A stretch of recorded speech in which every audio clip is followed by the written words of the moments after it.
In this documentary, we uncover the shocking truth behind the facade of a seemingly peaceful town. It all started with what appeared to be an ordinary, happy family, a devoted husband, a charming wife, and a trusted local priest.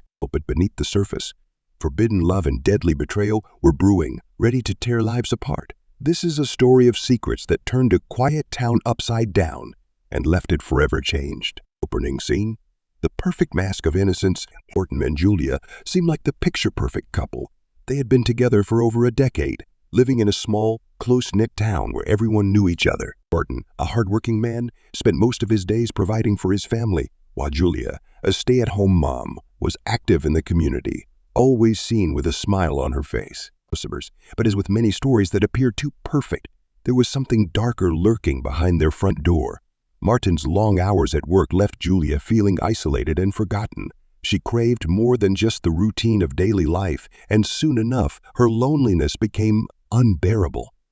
The arrival of Cristian. Then came Cristian, the new priest at St. Mary's Church, a man who quickly won the hearts of everyone in the community. With his captivating sermons and comforting presence, he became a beacon of hope for many, including Julia. She started attending church more frequently, drawn to Cristian's charisma and his ability to connect with his parishioners on a deeper level. What began as innocent conversations soon became something more. Julia found herself opening up to Cristian in ways she hadn't with Martin in years.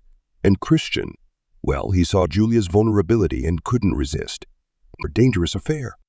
What no one in the town knew was that Julia and Cristian had started an affair. It was thrilling, forbidden, and dangerously intoxicating. Their meetings became more frequent and more secretive, and soon they weren't just sharing their thoughts. They were sharing stolen moments in hidden places, far from the prying eyes of their community. Bob, one of the churchgoers and a close friend of Martin's, noticed the subtle changes. He saw how Julia became distant, how she would leave the house at odd hours, always with a vague excuse about church duties. And then there was Cristian, whose once calm and measured demeanor seemed to shift. His sermons more intense, his eyes more restless. It didn't take long for whispers to start swirling in the town. Small towns have a way of uncovering secrets, and Julia's affair with Cristian was no different. Martin's growing suspicion. Back at home, Martin wasn't completely oblivious. He started picking up on the late-night phone calls, the distant look in Julia's eyes, the way she avoided his touch. The pieces didn't add up, and Martin's gut told him something was very, very wrong. One evening, Martin decided to follow Julia, and what he saw shattered him. There, outside St. Mary's Church, in the dead of night, he saw Julia with Cristian. The way they were standing too close, the way Cristian touched her arm, it all became painful. His wife, the woman he thought he knew, was having an affair. The confrontation. That night, Martin couldn't sleep. Rage, betrayal, confusion, it all mixed together into a storm of emotions he couldn't control. He needed answers.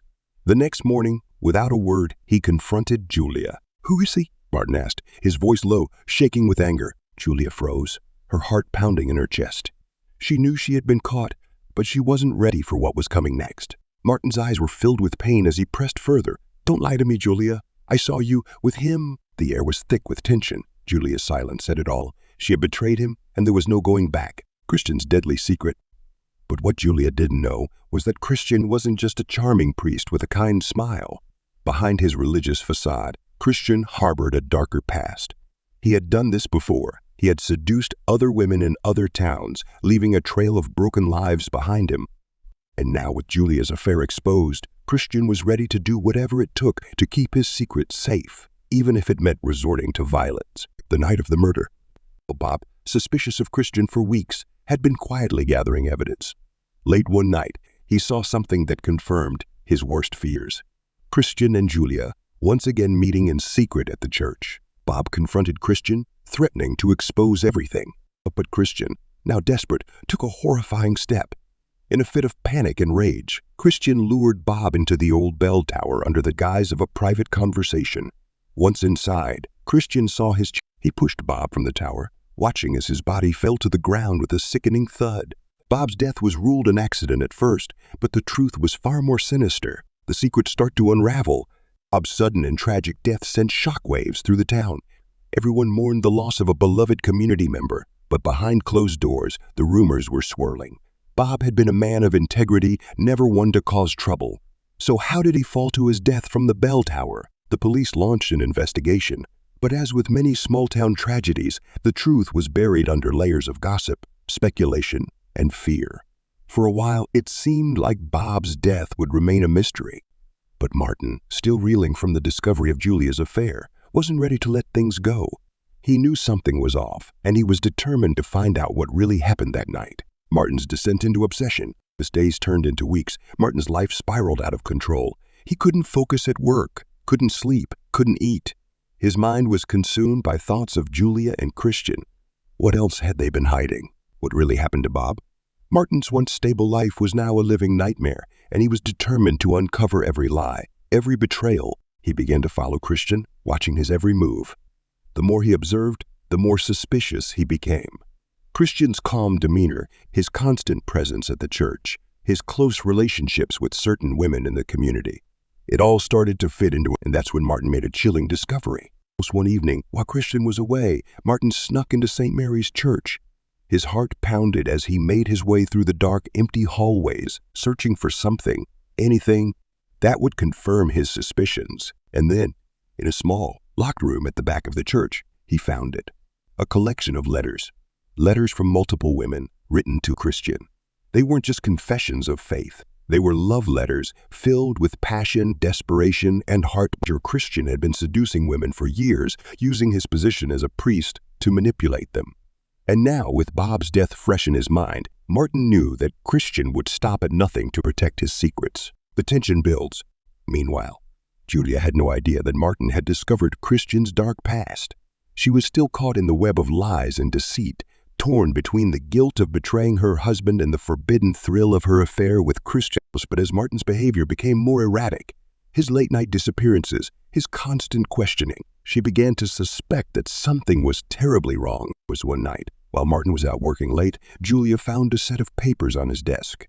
They were notes, scribbled in frantic handwriting, outlining everything Martin had uncovered about Cristian. The affair, Bob's death, and the letters from other women. Her heart raced as she realized the depth of the danger they were in. Julia knew she had to confront Cristian.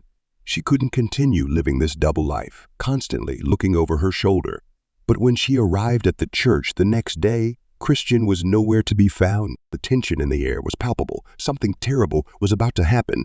Cristian's desperation, sensing that his carefully constructed life was unraveling, had become increasingly paranoid. He knew Martin was onto him, and he couldn't afford to let his dark secrets come to light. The whispers in the town had grown louder, and Cristian felt the walls closing in. In a moment of desperation, Cristian decided to flee.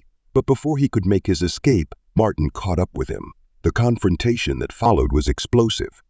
Dalton, his face flushed with anger and betrayal, cornered Cristian in the church parking lot. "I know everything," Martin spat, his voice shaking with fury. "Bob, the women, the lies. You thought you could hide forever, but it's over." Cristian, usually calm and collected, was visibly shaken. He tried to reason with Martin to explain his actions, but Martin was beyond listening. "You destroyed my life," Martin shouted. "You took everything from me. My wife, my peace, my friend. You're going to pay for what you've done." A deadly showdown was sittery. What happened next would haunt the town of Silvercreek for years to come. In a moment of blind rage, Martin lunged at Cristian, fists flying. The two men grappled, their fight spilling into the shadows of the church grounds. The air was thick with tension, and the sounds of their struggle echoed through the night. As the fight intensified, Martin's rage became uncontrollable. He grabbed a heavy stone from the ground and swung it at Cristian, the force of the blow sending the priest crashing to the ground. Blood pooled around Cristian's body as Martin stood over him, panting, his hand shaking with the weight of what he had just done. But it wasn't over. As Martin stood frozen in shock, Julia arrived at the scene, her face pale with horror. She had followed Martin, desperate to stop him, but she was too late. The sight before her was unimaginable. Cristian bleeding and broken, and Martin covered in blood. The final twist, just when it seemed like things couldn't get any worse. A car pulled up to the scene. Maria, one of the women Cristian had seduced, stepped out, her face etched with fear. She had come to confront Cristian about their affair, unaware of the chaos that had unfolded. Maria, seeing Cristian's lifeless body on the ground, let out a scream that pierced the night air. "What have you done?" she cried, rushing towards him. But as she reached for Cristian, something in his eyes flickered. He wasn't dead, yet In a last-ditch effort to survive, Cristian whispered something to Maria, something that would change everything. With his dying breath, he revealed that it wasn't just him. There were others. Others who knew about the affairs, who had helped cover up his dark past, and one of them was still out there. The aftermath of betrayal. Maria stood frozen, her mind racing as Cristian's last words echoed in her head. There were others, people who knew, people who had helped. The revelation that Cristian wasn't the only one involved sent a chilling wave of fear through her body. As she looked at his crumpled, bleeding form on the ground, one thought became terrifyingly clear. There was someone else in the shadows, and they were still out there, watching Albert, still in shock from what he had done, stared blankly at Maria, trying to process what she had just heard. His anger, once a raging fire, had now dulled into a cold, numbing realization. He had crossed a line that there was no going back from, but there was no time to dwell on guilt. Whoever Cristian was protecting had to be stopped before they came for him, or worse. Julia's silent fear. Julia, who had watched the brutal fight unfold, was paralyzed with fear. The man she once loved, the father of her children, had just committed murder. And yet she couldn't deny that a part of her felt was relieved. Cristian's hold over her had been suffocating, and now, in a twisted way, she was free. But freedom came with a price. The police would come soon. Martin and Julia both knew that. The small town of Silvercreek would buzz with the news of Cristian's death by morning. They had to think fast. Julia, through her tears, grabbed Martin's arm. "We need to leave. Now, before it's too late." Martin shook his head. "We can't run from this, Julia. Cristian wasn't the only one involved. He said there were others. If we run, they'll find us. They'll know." Julia's eyes widened with fear. "Others? What do you mean?" Maria heard it, Martin said, his voice low. Cristian told her, "There's someone else pulling the strings. Someone more dangerous than we realized. For a dark web of deceit." As the weight of Cristian's final confession sank in, Maria pulled herself together. She realized the danger wasn't over. Whoever Cristian had been working with, or protecting, was still out there, and they wouldn't hesitate to silence anyone who knew too much. "Who could it be?" Julia asked, her voice trembling. "Who else would be involved in this?" Maria, shaken but focused, turned to Martin and Julia. "It's not just about the affairs. Cristian had secrets, deeper than we ever imagined. He was part of something bigger, something dangerous, and if he's gone, they'll come for us next." The three of them stood in the cold night, the weight of the situation pressing down on them like a vice. The town of Silvercreek, once peaceful and quiet, was now a ticking time bomb. A new threat emerges. As dawn approached, the reality of their situation began to sink in. They couldn't just leave the scene. Martin's hands were stained with blood, and Cristian's body lay lifeless in the church parking lot. Someone was bound to find out what happened. Suddenly, headlights appeared in the distance. Martin, Julia, and Maria exchanged terrified glances. Was it the police, or worse, whoever Cristian had warned them? The car pulled up slowly, the driver stepping out and walking towards them with a calm, deliberate stride. It was Bob's brother, James, a man who had always stayed out of town drama, but whose eyes now burned with fury and suspicion. James had been quietly investigating Bob's death ever since the so-called accident. He knew his brother had uncovered something dark before he died. And now, seeing Martin, Julia, and Maria standing over Cristian's body, he knew it wasn't an accident. "What the hell is going on here?" James growled, his voice low and dangerous. He glanced down at Cristian's body and then back at Martin, his fists clenching. This wasn't an accident, was it? Before Martin could respond, Maria stepped forward. "James, you don't understand. There's more to this. Cristian, he wasn't working alone. There are others." Bob knew, didn't he? That's why he died. James' eyes darkened. He took a step closer, his voice a quiet threat. "Tell me everything now." For a desperate alliance, realizing they were running out of time, Martin and Maria quickly explained everything. Cristian's manipulation, his affairs, Bob's discovery, and Cristian's final words before his death. As James listened, his expression hardened. He wasn't just angry. He was determined. "If there's someone else out there," James said, "we need to find them. And fast. If they killed Bob, they won't hesitate to come after us next." For the first time, Martin, Julia, Maria, and James found themselves on the same side. They knew they had to work together to uncover the truth, but the clock was ticking. The longer they stayed in Silvercreek, the more dangerous it became. A race against time. Creek quickly devised a plan. They would split up. James would use his connections to dig deeper into Cristian's past. while Martin, Julia, and Maria would try to figure out who else in the town might be involved. The stakes were higher than ever, and every second counted as Martin and Julia headed back to their home to gather what they could. Maria stayed behind with James to search for more clues in Cristian's personal belongings. But as they dug through his papers and personal items, they found something that stopped them in their tracks. A black notebook filled with names, dates, and cryptic messages. Maria flipped through the pages, her hands shaking. This is a list," she whispered. "These are people in the town, people he was blackmailing." James' eyes narrowed as he scanned the names. "It's not just women. There are men on this list too. Powerful men." The realization hit them like a punch to the gut. Cristian had been running a blackmail operation, using his knowledge of people's darkest secrets to control them. And now, with him dead, those secrets were still out there. Secrets that someone was willing to uncovering the web of lies. And James stared at the notebook in disbelief. It wasn't just a list of names. It was a roadmap of corruption. Cristian had been using his position not just to seduce and manipulate, but to blackmail prominent figures in the town of Silvercreek. And now, with Cristian dead, those figures would do anything to keep their secrets buried. James' hand clenched into a fist as he processed what this meant. These people, they're not just complicit, they're dangerous. They'll stop at nothing to cover this up. Bob must have found out about this list, and that's why Cristian had him killed. Maria's eyes darted across the names, recognizing several of them. Influential men and women, people you would never suspect. Some were business owners, others were respected members of the community. But the one thing they had in common was their connection to Cristian. "This is bigger than we thought," Maria whispered. "These are the people who run this town," James nodded grimly. "And if they know we have this, we're next, a hidden enemy." Meanwhile, Martin and Julia hurried back to their home, shaken by the revelations but determined to stay one step ahead. As they packed essentials, Martin's mind raced. Cristian had been running a blackmail ring, but the real question was who else in the town knew about it. And more importantly, who was pulling the strings behind the scenes? Julia, still rattled from everything that had happened, turned to Martin. "What if we're too late?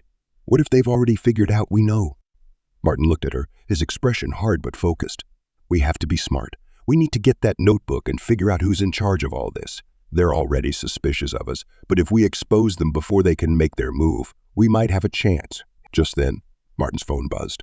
It was a text from an unknown number. "You think you're safe, but you have no idea what's coming. You're being watched." Julia's face went pale as she read the message over Martin's shoulder. "They know." The walls close in. Back at the church, Maria and James carefully studied the notebook, trying to make sense of the cryptic messages and connections. But just as they began piecing things together, the church doors creaked open. The sound echoed through the empty halls, sending a shiver down Maria's spine. James immediately grabbed the notebook and tucked it into his jacket. "Someone's here," he whispered, motioning for Maria to stay quiet. They ducked behind a row of pews, hearts racing as footsteps approached. The figure moved slowly, their shadow stretching across the dimly lit floor. Whoever it was, they knew the church well. They moved with confidence, not hesitating for a moment as they walked toward the altar where Cristian's body had been found. James strained to get a look at the figure. It wasn't a police officer, and it wasn't anyone from the town he immediately recognized. This was someone different, someone who knew more than they were letting on. The figure paused at the altar, their hand brushing over the blood-stained floor. "Cristian," they muttered under their breath. "You got sloppy." Maria's breath caught in her throat. Whoever this person was, they weren't here to mourn Cristian. They were here to clean up the mess he had left behind. The figure turned and walked toward the back of the church, where Cristian had kept his personal belongings. They moved swiftly, as if searching for something. But when they realized what they were looking for was gone, their frustration became evident. James and Maria exchanged a look. They knew exactly what the figure was looking for. The notebook, a deadly escape. As the figure continued to search, Maria and James took their chance. Quietly, they slipped out of their hiding spot and crept toward the side exit. But just as they were about to make their escape, the figure turned, spotting them. "Stop!" the figure shouted, their voice sharp and commanding. James grabbed Maria's arm and ran, pushing through the doors and out into the night. The figure gave chase, their footsteps pounding behind them as they sprinted across the churchyard. The cold night air stung their lungs, but they couldn't stop. They knew that if they were caught, they wouldn't live to tell the story. As they reached the edge of the church grounds, James glanced back, seeing the figure hesitate for a moment before retreating into the shadows. They had escaped, but just barely. Whoever was after them knew they had the notebook, and it was only a matter of time before they made their next move. The stakes are raised. Breathless, James and Maria regrouped at the edge of town, hidden behind an old abandoned building. Maria's hands were shaking as she clutched the notebook to her chest. They know. They're coming for us. James nodded, his face set in grim determination. We need to get to Martin and Julia. If we're going to have any chance of surviving this, we need to stick together. But as they headed toward Martin and Julia's house, they realized something was wrong. The lights were off, the front door slightly ajar. James motioned for Maria to stay back as he approached the door, his hand on the handle. Inside, the house was eerily quiet.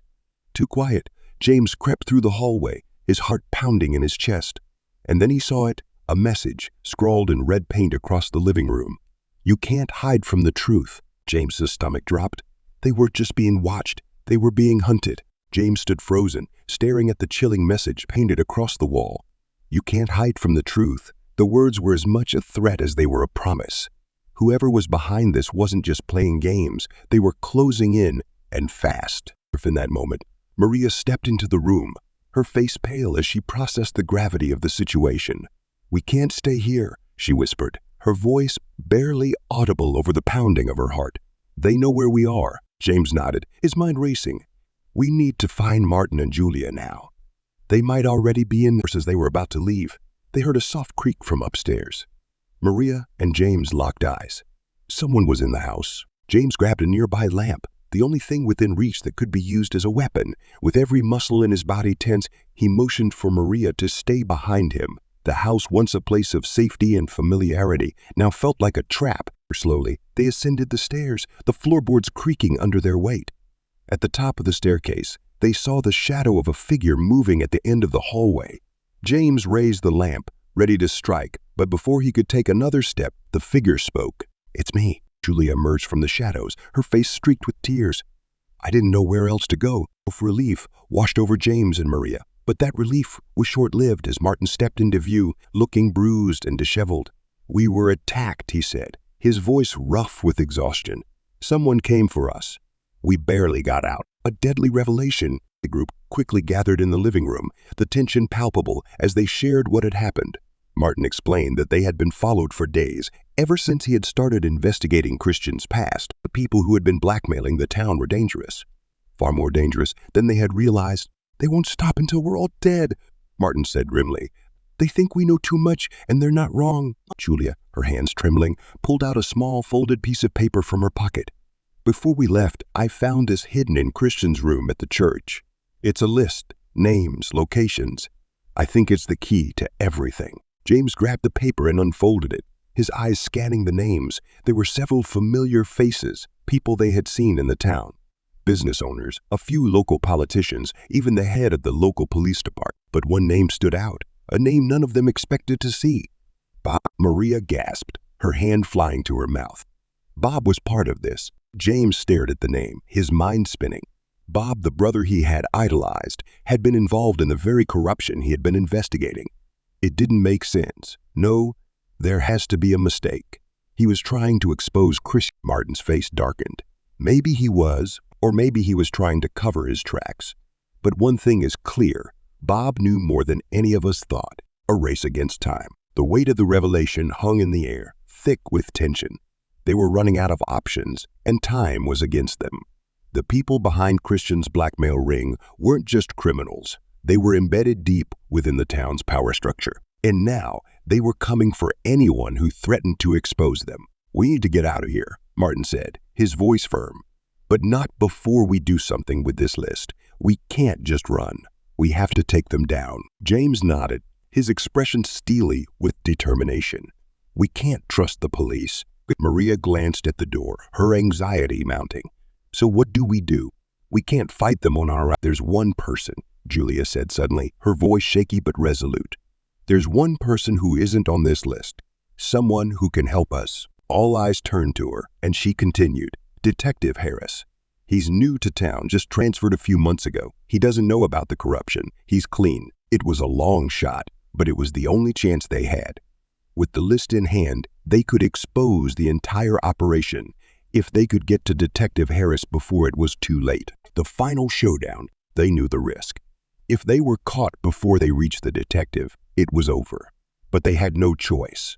Grabbing the notebook and Julia's list, they piled into Martin's car, hearts racing as they sped through the quiet streets of Silvercreek. Every shadow seemed to hold danger. Every turn felt like it could be an ambush. The tension was suffocating, but they kept going, their resolve strengthened by the knowledge that this was their only shot at survival. As they approached the police station, the headlights of a car appeared in the rearview mirror, fast and gaining on them. Martin's heart pounded in his chest. They're here. The car behind them sped up, ramming into their rear bumper. Maria let out a scream as Martin swerved to avoid crashing. "Hold on!" he shouted, his knuckles white as he gripped the steering wheel. The chase was on. The streets blurred as they raced through town, the car behind them relentless. But as they approached the station, the pursuing vehicle suddenly veered off, disappearing into the darkness. "They don't want witnesses," James muttered, his voice tight with fear. "Not here. The truth is exposed." Bursting into the police station, they found Detective Harris, who looked up in surprise as the group, battered and terrified, stormed into his office. "What the hell is going on?" Without hesitation, James slammed the notebook and list onto his desk. This is what's going on. Cristian was blackmailing half the town, and they're trying to kill us because we know. Detective Harris scanned the documents, his face growing more serious with every page he turned. This is bigger than I thought." Just as he was about to say more, the station's lights flickered. The power cut out. The building was plunged into dark. "They're here," Julia whispered, her voice trembling with fear. The final confrontation. The next few moments were a blur. Shadows moved outside the station, and the unmistakable sound of footsteps approached. The group huddled behind Detective Harris's desk, their hearts pounding in their ears. Suddenly, the door burst open. Armed figures flooded into the station, guns drawn. Harris, quick on his feet, fired back, the crack of gunfire echoing through the dark room. It was chaos. Martin grabbed Julia, pulling her behind cover as bullets ricocheted off the walls. James, driven by pure adrenaline, tackled one of the gunmen, disarming him with a swift punch. Maria screamed as a second man charged at her, but before he could reach her, Harris shot him down. In the frenzy, the remaining attackers retreated, disappearing as quickly as they had come. But the damage was done. The station was in ruins, the air thick with the smell of gunpowder and blood. Justice at last. As the dust settled, the reality of what had just happened hit them. They had survived, but only just. Detective Harris, still holding the notebook and the list, looked at the group with a grim nod. "This ends now," he said, his voice filled with determination. "I'm taking this to the state police. These people will pay for what they've done." It was over. The blackmail ring that had terrorized Silvercreek for years was about to be exposed. Martin, Julia, James, and Maria had risked everything, but they had finally won. As they left the police station, the first light of dawn began to break over the horizon. The nightmare was over, but the scars of what had happened would remain with them forever. But Silvercreek would never be the same.